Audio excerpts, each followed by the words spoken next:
13তে চলে আসে, তারপরে কিন্তু আমরা আউটপুট ভোল্টেজ ঠিক পাচ্ছি। আপনাদের ব্যাটারি ভোল্টেজ যখন 11.8ও চলে আসবে তখন হয়তো আপনার লোডগুলো চলবে, এটাতে সমস্যা হওয়ার কথা না। যখন ব্যাটারি চার্জ শেষ হয়ে কমতে থাকবে, 12.4-এ আসবে, তারপরে কিন্তু আউটপুট আপনি ফিক্সড পাচ্ছেন। 5.97 ভোল্টে নামিয়ে নিয়েছি, দেখুন 5.15 ভোল্ট কিন্তু এখনও ফিক্সড আছে। আর যদি বাড়িয়ে দিই, এটা সর্বোচ্চ ভোল্টেজ বাড়িয়ে দেওয়ার পরেও তেমন কোনো বৃদ্ধি পায় নাই। 5.15 আর 5.25 কোনো সমস্যা করবে না। আসসালামু আলাইকুম। আজকে আমি আপনাদের সাথে একটি গুরুত্বপূর্ণ সার্কিট বা জনপ্রিয় সার্কিট নিয়ে আলোচনা করব, যে সার্কিটটির নাম হচ্ছে LM2596 সার্কিট। এটি নিয়ে কিছু এক্সপিরিয়েন্স আমার হয়েছে, যে এক্সপিরিয়েন্সগুলো আমি আপনাদের সাথে শেয়ার করতে চাচ্ছি। প্রথমে সার্কিটটি আমরা খুলে নিলাম। দেখুন সার্কিটটির মডেল নাম্বারটি এখানে দেওয়া আছে, LM2596 DC two DC step down circuit. এটা হচ্ছে ডিসি ভোল্টেজে স্টেপ ডাউন করে রূপান্তরিত করবে। মানে আপনি যদি 12 ভোল্ট ইনপুট দেন, এদিক দিয়ে ইনপুট দিতে হয়, তাহলে আউটপুটে আপনি 12 ভোল্টের চেয়ে কম পরিমাণ ভোল্টেজ অ্যাড করতে পারবেন। আপনার যতটুকু ভোল্ট দরকার সেই অনুযায়ী ভোল্ট আপনি সেট করে নিতে পারবেন। সেই জন্য এটাকে step down DC two DC converter বলা হয়। তো এটির ঠিক এই প্রান্ত দিয়ে in plus and in minus লেখা আছে। এখানে হচ্ছে আপনি ডিসি ভোল্টেজ ইনপুট দিবেন অ্যান্ড এই পাশ দিয়ে ডিসি আউটপুট পাবেন। আর এখানে দেখতে পাচ্ছেন একটি কন্ট্রোলার দেওয়া আছে, রেগুলেটর। এই কন্ট্রোলারটি আপনি এন্টি ক্লক বা ক্লকওয়াইজ ঘুরিয়ে ভোল্টেজটি ফিক্সড করে নিতে পারেন আপনার যতটুকু ভোল্টেজ দরকার। তবে হ্যাঁ, মনে রাখবেন আপনার ইনপুট ভোল্টেজ থেকে আউটপুট ভোল্টেজে কখনোই ভোল্ট বেশি পাবেন না। তো কতটুকু পরিমাণ পাবেন সেই নিয়েই আজকে আলোচনা করব এবং আপনাদেরকে প্র্যাকটিক্যালি জিনিসটি দেখাবো। তো প্রথমে ইনপুটে এবং আউটপুটে আমাদের কিছু ওয়্যার সোল্ডারিং করে নিতে হবে। আমি আগে থেকে একটি সার্কিট সোল্ডারিং করে রেডি করে রেখেছি, আমি সেটি দিয়ে আপনাদেরকে দেখাচ্ছি। এই হচ্ছে আমার সোল্ডারিং করা সার্কিটটি। এই প্রান্তটি হচ্ছে ইনপুট, এখানে আমি ইনপুট দিব ভোল্টেজ এবং এই পাশ দিয়ে আউটপুট পাবো। আউটপুটে ঠিক কত ভোল্ট পাচ্ছি সেটি বোঝানোর জন্য আমি একটি ভোল্টেজ মিটার এখানে অ্যাড করেছি। আপনারা এখানে আউটপুট ভোল্টেজটি দেখতে পাবেন। তো এটি টেস্ট করার পরে আমরা বুঝতে পারবো মূলত আমরা এটি কোন কোন কাজে ব্যবহার করতে পারবো। বিভিন্ন রকম ডিসি ইনপুট আমরা দিয়ে থাকি, 5 ভোল্ট, 9 ভোল্ট এবং 12 ভোল্ট, 24 ভোল্টও আছে। কিরূপ ইনপুট দিলে কিরূপ আউটপুট পাওয়া যায় সেটি আমি দেখাচ্ছি।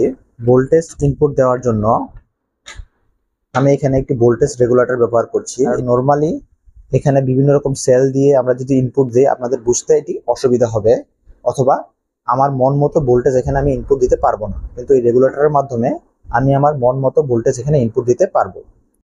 তো এই রেগুলেটরটি প্রথমে আমি বিদ্যুতের সাথে সংযোগ করে নিচ্ছি। বিদ্যুতের সাথে সংযোগ করে নিয়েছি। এটার ইনপুট প্রান্ত হচ্ছে এটি, যেটি আমরা এসি 220 ভোল্টের সাথে সংযোগ করে দিয়েছি। আর এদিক দিয়ে আমরা এই রেগুলেটর থেকে আউটপুটটি পাবো। আমরা রেগুলেটরটি প্রথমে অন করে নিই।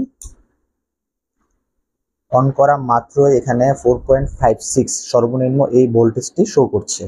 তার মানে এটাতে 4.56 ভোল্টের চেয়ে আর কম ভোল্টেজ দিতে পারবে না, সর্বনিম্ন এটি দিবে। যেটি হচ্ছে লিথিয়াম আয়ন ব্যাটারিগুলো আছে, এগুলো আসলে এরকম ভোল্টেজেরই হয়, এর চেয়ে কম ভোল্টেজ দিয়ে এটা টেস্ট করা যাবে না।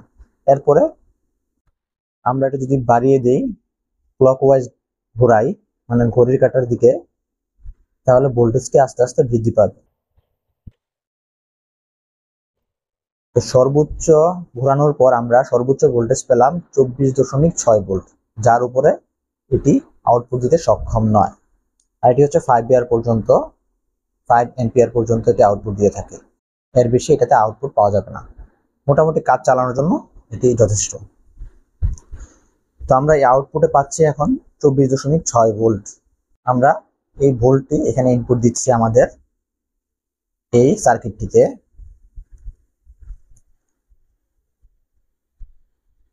সার্কিটটিতে ইনপুট দেওয়ার সাথে সাথেই সার্কিটটিতে একটা লাল বাতি জ্বলে উঠলো, দেখুন। তার মানে সার্কিটটি এখন কাজ করছে। পাশাপাশি সার্কিটের আউটপুট ভোল্টেজও কিন্তু আমাদের ভোল্টমিটারে শো করছে, তার মানে এদিকে আউটপুট দিচ্ছে। এবং আউটপুট ভোল্টেজে আমরা পাচ্ছি 12.7। এটা হয়তো বা কম বেশি হতে পারে রেগুলেটর অনুযায়ী। রেগুলেটরটি আমরা ঘোরালে কম বেশি করতে পারবো। তো আমরা মূলত এখন দেখছি এটার ইনপুট ভোল্টেজ আমরা 24.6 দিয়ে কত কত সেট করতে পারি।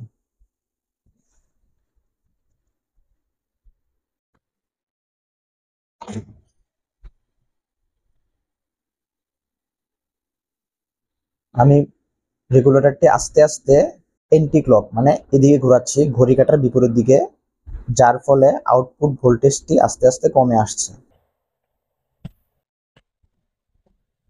দেখুন আমি ভোল্টেজটি 12তে নিয়ে আসলাম, একটু বাড়িয়ে নিই 12.1। ইনপুটে আমরা দিচ্ছি 24 ভোল্ট, 24.6 ভোল্ট, এবং আউটপুটে আমরা পাচ্ছি 12.1 ভোল্ট। তো যেই ভোল্টটি আসলে মূলত আমাদের 12 ভোল্টের ডিসি কম্পোনেন্টগুলো চলতে খুবই হেল্পফুল হয়। এই ভোল্টেজে আমাদের ডিসি কম্পোনেন্টগুলো খুবই স্বাচ্ছন্দ্যে চলতে পারবে, 12 ভোল্টের ডিসি কম্পোনেন্ট যেগুলো আছে। তো প্রশ্ন হচ্ছে আমরা এখন ইনপুট ভোল্টেজটি কমিয়ে দেখব যে 12.1 এটি স্টেবল থাকে কিনা। আমরা আবার রেগুলেটরটি কমিয়ে নিচ্ছি আস্তে আস্তে। দেখুন রেগুলেটরটি আমি 12.1 ভোল্টে ইনপুট নিয়ে আসার পরেও এখানে আউটপুট আমরা 12.1 দেখতে পাচ্ছি।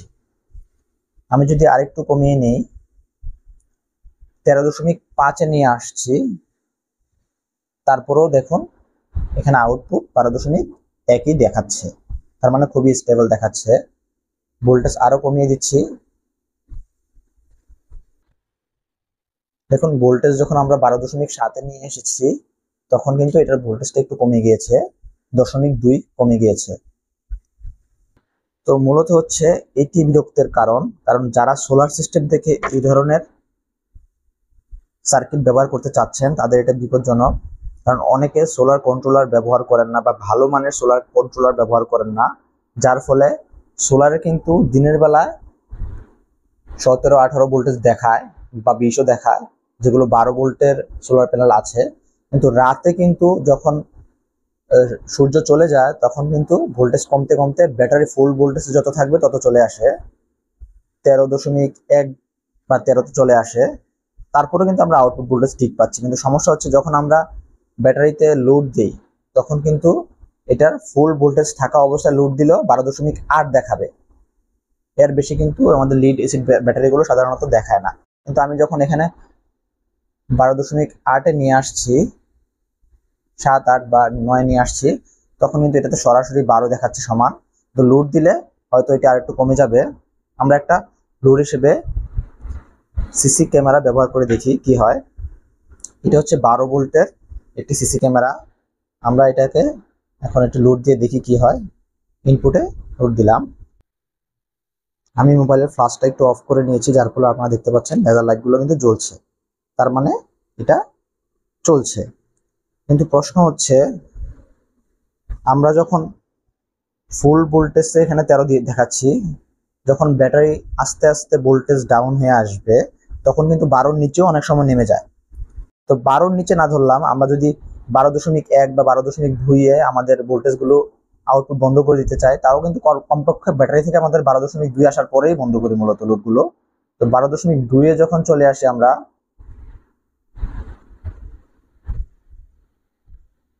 দেন দেখুন এখানে কিন্তু ভোল্টেজ দেখাচ্ছে 11.2।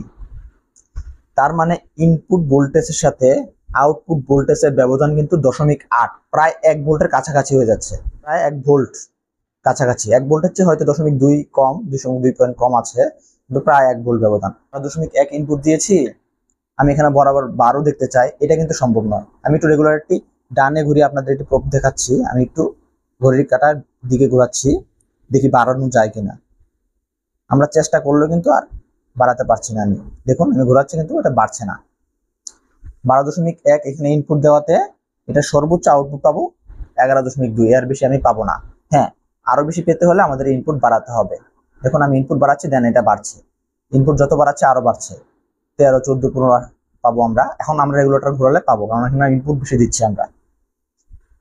তো এটি একটি ডিসঅ্যাডভান্টেজ। এটা যদি ব্যবধানটা আরেকটু কম হতো তাহলে আমাদের জন্য ভালো হতো। তাহলে আমরা ধরুন 0.1 বা 0.2 ব্যবধান হলে ভালো হতো। তাহলে আমরা যখন ব্যাটারি ভোল্টেজটা 12-তে নিয়ে আসতাম, আমরা 12.3-এ নিয়ে আসতাম, তাও কিন্তু এখানে 12.1 ভোল্ট পেতাম। এটা আমাদের জন্য খুবই সহজ হতো। তো 12 ভোল্ট থেকে 12 ভোল্টে আপনারা যদি ডিসি আউটপুট চান ফিক্সড করতে, এটা খুবই মানে কষ্টদায়ক, এখানে ফিক্সড করা যায় না। তবে হ্যাঁ, 11.93-এও কিন্তু আমাদের আউটপুট চলবে, 12 ভোল্টের কম্পোনেন্টগুলো 11.3 ভোল্টেও চলবে। তবে কিছু ক্ষতি হতে পারে, না হতে পারে, এটা আমি ঠিক শিওর না। চলবে, কিন্তু যারা দামি ধরনের কম্পোনেন্ট ব্যবহার করতে চান তারা কিন্তু একটু সতর্কতার সহিত ইনপুট দিয়ে থাকবে।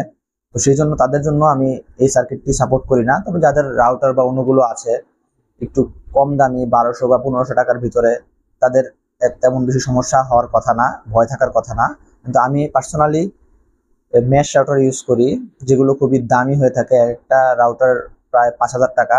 তো আমার বাসায় 3টা ইউজ করি। তো সেই মেশ রাউটারের যে অ্যাডাপ্টারটা আছে, পাওয়ার সাপ্লাইটা, সেটা 12.1 বা 2 ভোল্ট এটা আউটপুট দিয়ে থাকে। আমি এটা টেস্ট করে দেখেছি।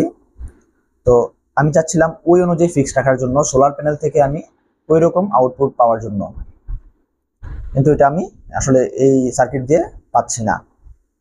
কিন্তু একটা জিনিস আপনারা করতে পারেন, সোলার প্যানেল থেকে সরাসরি কিন্তু আপনারা এই কম্পোনেন্টের মাধ্যমে, এই সার্কিটটির মাধ্যমে সরাসরি লোড ইউজ করতে পারবেন। কারণ সোলার প্যানেল থেকে অবশ্যই 13 বা 15 ভোল্টেজ উপরে কিন্তু ইনপুট দিয়ে থাকে। তারপর আমরা এটা কিন্তু 12 ভোল্টে খুব ফিক্সড করে চালাতে পারবেন, তাতে কোনো সমস্যা হওয়ার কথা না। যাই হোক, আমরা দেখি এখন 10.9 আছে। 10.9 কিন্তু লোড চলার কথা। 12 ভোল্টের যে লোডগুলো আছে সেগুলো 9 ভোল্ট বা 8 ভোল্ট দিলেই চলে। দেখুন আমি দেখাচ্ছি, এখানে 10.8 এটাতে দেওয়ার পরেও সিসি ক্যামেরার লেজারগুলো জ্বলছে, তার মানে এই ভোল্টে এটা চলে। তা আপনারা অপারেট করতে পারবেন, এটাতে সমস্যা হবে না। আপনাদের ব্যাটারি ভোল্টেজ যখন 11.8ও চলে আসবে তখন হয়তো আপনার লোডগুলো চলবে, এটাতে সমস্যা হওয়ার কথা না। কিন্তু যদি ফিক্সড চান সেটা করতে পারবেন না। আর এটা তাহলে আপনারা নিশ্চয়ই বুঝতে পারছেন যে ডিসি 12 ভোল্ট ইউজারদের জন্য কিভাবে ইউজ করতে হবে। আর যারা ডিসি 5 ভোল্ট বা 9 ভোল্টের জন্য ইউজ করতে চান 12 ভোল্ট ইনপুট দিয়ে, তাদের কোনো চিন্তার দরকার নাই, এটা আপনি ফিক্সড করে ইউজ করতে পারবেন। যেমন ধরুন আমি এখানে 9 ভোল্ট সেট করে দিচ্ছি।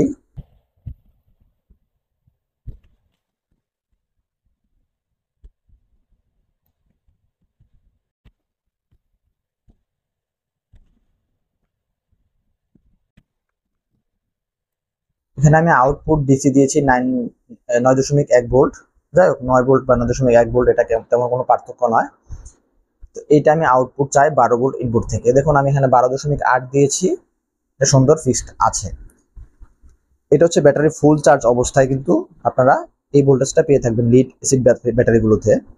তো যখন ব্যাটারি চার্জ শেষ হয়ে কমতে থাকবে, 12.4-এ আসবে, তারপরে কিন্তু আউটপুট আপনি ফিক্সড পাচ্ছেন। আমরা আরেকটু কমিয়ে দেখি, 12.1 দিচ্ছি, 9.15 ঠিকই আছে আউটপুট ভোল্টেজ। দেখুন আউটপুট ভোল্টেজ 9.15 আছে। আমরা যদিও 12.1 এখানে ইনপুট দিয়েছি। ব্যাটারির চার্জ যদি একেবারে সর্বনিম্ন স্তরে চলে আসে, দেন 11.6-এর নিচে বা 7-এর নিচে নামার কথা না। আর এই ভোল্টেজ থেকে নিচে নামলে ব্যাটারির জন্য ক্ষতিকর। তো আমরা আউটপুটগুলো ঠিক এভাবে ইউজ করি যে এই ভোল্টের নিচে যাতে না নামে। তো লোড অবস্থায় এই ভোল্টের নিচে নামলেও 9.15 পাচ্ছি। তার মানে 9 ভোল্টের যদি আউটপুট দরকার হয় আপনার, আপনি এই মডিউলটি নিশ্চিন্তে ব্যবহার করতে পারেন যে কোনো রাউটার বা অন্যর ক্ষেত্রে, এটাতে কোনো টেনশনের ব্যাপার নেই। ঠিক সেম আমরা 5 ভোল্টের মোবাইল চার্জ করতে পারি, বা রাউটার যদি 5 ভোল্ট থাকে, যদিও আমার জানার মতো এখন রাউটার 5 ভোল্টের নেই, তারপরে যদি 5 ভোল্টের কম্পোনেন্ট আপনাদের দরকার হয় ব্যবহার করা, তাহলে 5 ভোল্টে সেট করে নেবেন। আমরা 5 ভোল্টে সেট করে দেখি কি হয়। দেখুন 5.21 ভোল্ট সেট করলাম। এরপরে আমরা ইনপুট কমাচ্ছি।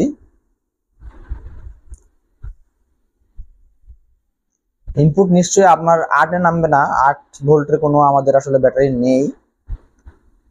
আসলে আমার জানার মতো 8 ভোল্টের ব্যাটারি নেই। তারপর আমরা দেখি কি হয় কমানোর পরে। একেবারে 6 ভোল্টে নামিয়ে নিয়েছি, 5.97 ভোল্টে নামিয়ে নিয়েছি। দেখুন 5.15 ভোল্ট। কিন্তু এখনো ফিক্সড আছে। আর যদি বাড়িয়ে দিই, এটা সর্বোচ্চ ভোল্টেজ বাড়িয়ে দেওয়ার পরেও তেমন কোনো বৃদ্ধি পায় নাই। 5.15 আর 5.25 কোনো সমস্যা করবে না আপনার ডিভাইসের জন্য। আমি সর্বোচ্চ 24.6 দিয়েছি। তার মানে সোলার থেকে যদি আপনি সরাসরি কোনো আউটপুট 5 ভোল্ট নিতে চান, এই মডিউলটি ইউজ করতে পারবেন, কোনো চিন্তার দরকার নেই। 5 ভোল্ট এবং 9 ভোল্ট, মূল কথা হচ্ছে আপনার যে ভোল্টটা ইনপুট দিবেন সেই ভোল্টের ডিভাইস আপনি ইউজ করতে পারবেন না এই সার্কিট দিয়ে। আর পারলেও সামান্য কিছু ক্ষতি হলে হতে পারে, আমি শিওর না। তবে হ্যাঁ, এটি কিন্তু ভোল্টেজ কখনো বুস্ট করে না। এটা একটা জিনিস খেয়াল করেন, আপনি যেই ভোল্টেজটা সেট করেছেন তার থেকে খুব সামান্য নগণ্য পরিমাণ এটা বাড়ে, যেটা ডিভাইসের জন্য ক্ষতি হবে না। লো ভোল্টেজের ডিভাইসের তেমন বেশি ক্ষতি হয়ও না। তো আপনার এটা বাকিটা আপনাদের বুঝ। তবে আমি পার্সোনালি এই সার্কিট দিয়ে আমার এই সিসি ক্যামেরাগুলো ব্যবহার করেছি টানা 2-3 দিন, তেমন কোনো সমস্যা ফেস করিনি। আমার বাসায় টিভিএর বক্সে যে ক্যামেরাগুলো কানেক্ট আছে সেগুলোতে আমি 2-1টাতে ইনপুট দিয়ে দেখেছি সোলার প্যানেল থেকে, তো তেমন কোনো সমস্যা হয়নি। সোলার প্যানেল বলতে সোলারের যে কন্ট্রোলার আছে কন্ট্রোলার থেকে, কন্ট্রোলারে কিন্তু আমি এক এক সময় এক এক ভোল্টেজ পাই। দিনের বেলায় ভোল্টেজটা যখন বৃদ্ধি পায় তখন আমি প্রায় 17 বা 18 বা 15, প্রায় 15 মতো পাই। তো সেম পরিমাণ ভোল্টেজ থাকা সত্ত্বেও আমি এখানে আউটপুট যখন সেট করে দিই 12তেই থাকে, এটা এরকম সেট করে দিই 12.2 ঠিকই চলতে থাকে, ঠিক আছে। আবার যখন সন্ধ্যায় ব্যাটারি ভোল্টেজ কমে আসে, সোলার থেকে বিদ্যুৎ আসা বন্ধ হয়ে যায়, দেন এটা 13-র নিচে নেমে যায়, 12.7-এ চলে আসছে যখন, তখন কিন্তু ইনপুটটাতে সরি আউটপুটে কিছু ভোল্টেজ কমে আসে। কিন্তু এটাতে সিসি ক্যামেরার জন্য কোনো সমস্যা হয় নাই। তো আমি 12.3 সর্বনিম্ন আউটপুট মানে ব্যাটারি থেকে পেয়ে থাকি। আমি এরপরে ডিসকানেক্ট করে দিই ব্যাটারি, কখনো ব্যাটারি 12.3-এর পরে আর ব্যবহার করি না। তো 3 যখন ব্যবহার করি তখন আমি আউটপুট পাচ্ছি 11.5, এতেও কিন্তু আমার এই ক্যামেরা চলেছে। তো যে 12 ভোল্টের ডিভাইসগুলো আছে এগুলো 11.5-এ চলবে। তো এই মডিউলটি আসলে মোটামুটি ব্যবহার পরে আমি 2-3 দিন ব্যবহার করার পরে যেটা বুঝতে পারলাম, তেমন কোনো হিট আমি এটাতে অনুভব করিনি। লোড দেওয়ার পরেও তেমন কোনো হিট অনুভব হয় নাই। আর লোড যখন দেওয়া হয় না তখন এটা হিটিং আসলে জিরো বলা যায়, কোনো হিটিংই পাইনি। বাতিতে চলেছিল, লোড অফ করে দিলে কোনো হিটিংই পাই নাই। তা পার্সোনালি এই মডিউলটা আমার কাছে ভালো লেগেছে। তবে শুধুমাত্র যদি এটার আউটপুট এবং ইনপুটের ব্যবধানটা একটু কমে আসতো তাহলে আমার কাছে এটি একবারে সুইটেবল মনে হতো। মানে এখানে আমি যদি এখানে 12.2 চাই তাহলে আমার মিনিমাম এখানে আউটপুট দেওয়া লাগতেছে 13। এই 13.1 বা 13 দিলে তারপর আমি আমার কাঙ্ক্ষিত ভোল্টেজটি পাচ্ছি। তো এটা আমার কাছে খুবই বিরক্তকর মনে হয়েছে।